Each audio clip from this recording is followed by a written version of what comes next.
Lady Elizabeth Louise Wolfe fidgeted in her seat, feeling the tension mount in her shoulders as the carriage wended its way closer to their intended destination.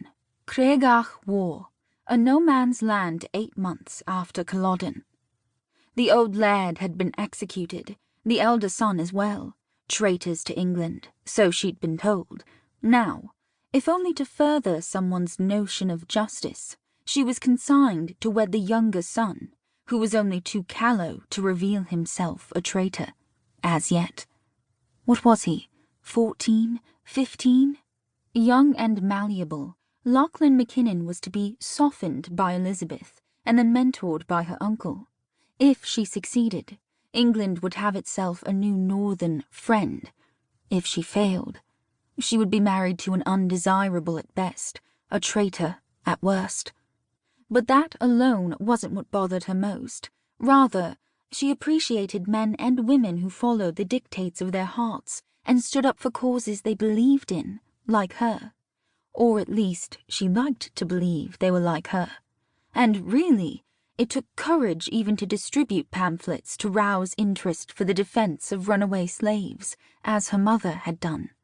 In fact, perhaps she would be well in Scotland, though she knew her uncle was sending her away, in part, to remove her from the influence of that motley crew of ne'er-do-wells.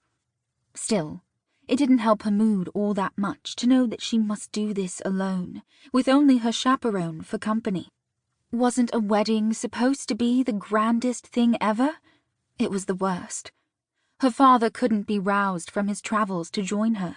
Her uncle and aunt were too busy celebrating the 12 nights, and not even her cousin James could be swayed from his noble duties. What had he said? He had some debt of honour to pay? To whom? And why couldn't his debt be left for another occasion? Why must he, too, leave Elizabeth to face this alone? Worst of all, how was she supposed to face that poor child? She was 23, and he just a boy. How was she supposed to denude herself and perform wifely duties when he was a child with more hands than sense? And, dear God, how in the name of England was she supposed to help mend a rift between their nations? Wasn't that putting too much on the shoulders of women conscripted for this effort? Mind you, that's precisely what this was, yet another form of compulsory service. It would be one thing if she had adopted this cause all on her own. It was another thing to force a woman, any woman, to lie back and do her duty for the sake of England, in bed. And nevertheless, it wasn't so much that she didn't wish to explore.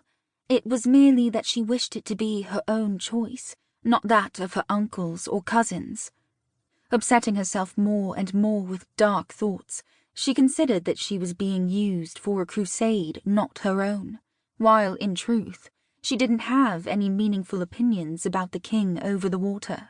Neither did she feel invested in the '45 rebellion, not for its cause, nor its resolution. These were men's wars, and in Elizabeth's estimation, women would never agree to put their sons on a battlefield with swords at each other's throats. It was no more than a dangerous game of King of the Hill. 1 minute this king, the next another. What they really needed was a woman on that throne, one with sensibilities something like her own.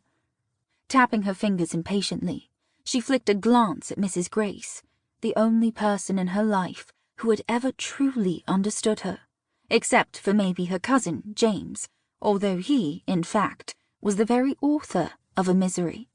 "It will be good for you to get away," he'd said. "You'll be lady of a great house," he'd said. "Think of it this way," he'd said. "Your affiliation may well save a good family from ruin." Bollocks. That family was already ruined. They'd lost both a father and a brother, and for all intents and purposes their lands as well. And in the meantime, it stood to be seen as to whether Elizabeth would even have a complete roof over her head. Many of the Scots' homes had been razed, if not seized, and what was she supposed to do if she arrived to find the place in shambles? What would her mother have said, if only she'd lived to see this day?